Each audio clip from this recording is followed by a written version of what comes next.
The power of words. The tongue is a small thing, but what enormous damage it can do. James chapter 3 verse 5.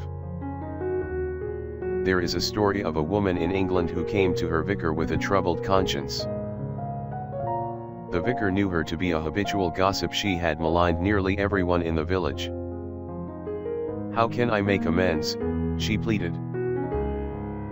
The vicar said, "If you want to make peace with your conscience, take a bag of goose feathers and drop one on the porch of each one you have slandered." When she had done so, she came back to the vicar and said, "Is that all?" "No," said the wise old minister. "You must go now and gather up every feather and bring them all back to me." After a long time the woman returned without a single feather. "The wind has blown them all away," she said. "My good woman," said the vicar, "so it is with gossip. Unkind words are easily dropped, but we can never take them back again." Prayer for the day. Might my words about another be ones that are spoken in the spirit of your loving kindness, Father.